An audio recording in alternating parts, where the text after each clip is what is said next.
আসসালামু আলাইকুম দর্শক। একটা গুরুত্বপূর্ণ কথা বলেছেন বিমান বাহিনীর প্রধান। সেটি হচ্ছে ভৌগোলিক অখণ্ডতা, স্বাধীনতা ও সার্বভৌমত্বের প্রশ্নে কোনো আপোষ হবে না। এই কথার একটা মাজেজা আছে। অন্য যে কোনো সময় বললে হয়তো সাধারণভাবে নেওয়া যেত যে হ্যাঁ, সেনাবাহিনী, বিমান বাহিনী বা নৌবাহিনী প্রধান বা সরকারের রাষ্ট্রীয় গুরুত্বপূর্ণ পদে যারা আছেন, প্রেসিডেন্ট, প্রধানমন্ত্রী, তারা এইভাবেই বলেন। কিন্তু এটার এখন ভিন্ন প্রেক্ষিত আছে।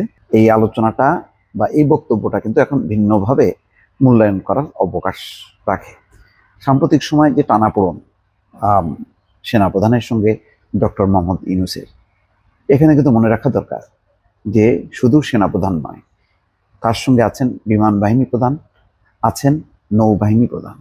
খেয়াল করবেন যে অফিসার্স অ্যাড্রেস যেদিন সেনাপ্রধান বক্তব্য দেন তার সেনা অফিসারদের উদ্দেশ্যে, তার আগের দিন কিন্তু তিন বাহিনীর প্রধান একযোগে দেখা করেছেন ডক্টর মোহাম্মদ ইউনূসের সঙ্গে। সেখানে কি কথা হয়েছে তার বিস্তারিত কিছু জানা যায়নি।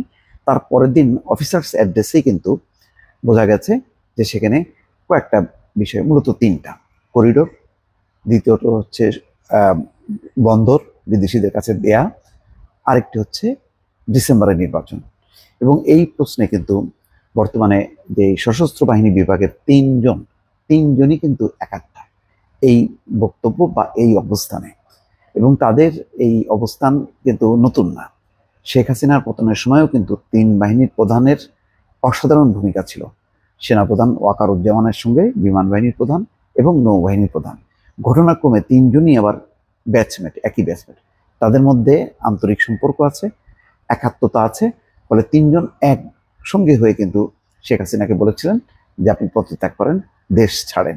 সেই পরিস্থিতি কঠিন সময় কিন্তু ওয়াকারুজ্জামান একা ছিলেন না, তার সাথে ছিলেন বিমান বাহিনীর প্রধান এবং নৌবাহিনীর প্রধানও। ফলে সেই যে তাদের আন্ডারস্ট্যান্ডিংটা এবং তাদের যে দৃঢ় ঐক্যের ফলে দেশে যে একটা সম্ভাব্য সংকট, মহাসংকট, দুর্যোগ, রাজনৈতিক দুর্যোগ, সেই দুর্যোগ থেকে কিন্তু রেহাই পেতে জেনারেল ওয়াকারুজ্জামান সেনাপ্রধানের সঙ্গে এই দুইজনের ভূমিকা খুব গুরুত্বপূর্ণ।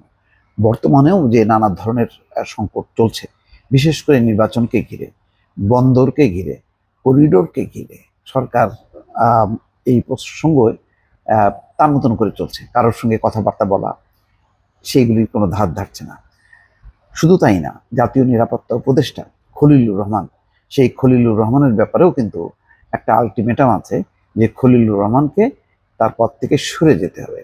কে আলটিমেটাম দিয়েছে দর্শক, সেই প্রসঙ্গগুলো যেহেতু আমার কাছে একেবারেই কোনো লিখিত ডকুমেন্ট নেই, আমি বলতে পারছি না।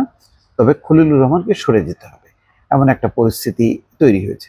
খলিলুর রহমানের বিভিন্ন জনের সঙ্গে দেখা সাক্ষাৎ করা, দেশের বাইরে দোহাতে যাওয়া, নানান রকম কথাবার্তা বাজারে আছে দর্শক। এগুলি আমি মানে বিস্তারিত বলতে চাই না, সেগুলো কিন্তু ভেসে বেড়াচ্ছে।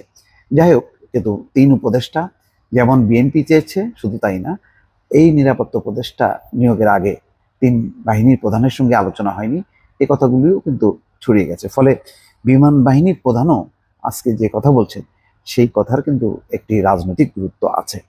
বাংলাদেশের ভৌগোলিক অখণ্ডতা, স্বাধীনতা ও সার্বভৌমত্বের প্রশ্নে কোনো রকম আপোষ করা হবে না বলে প্রতিশ্রুতি পুনর্ব্যক্ত করেছেন বাংলাদেশ বিমান বাহিনীর প্রধান air chief marshal Hasan Mahmud Khan. তিনি বলেছেন, বাংলাদেশ একটি শান্তিপ্রিয় উন্নয়নশীল দেশ। আমরা সবার সঙ্গে বন্ধুত্ব, কারোর সঙ্গে বৈরিতা নয়, এই মূলনীতি অনুসরণ করি। তবে আমাদের ভৌগোলিক অখণ্ডতা, স্বাধীনতা ও সার্বভৌমত্বের প্রশ্নে কোনো রকম আপোষ করা হবে না।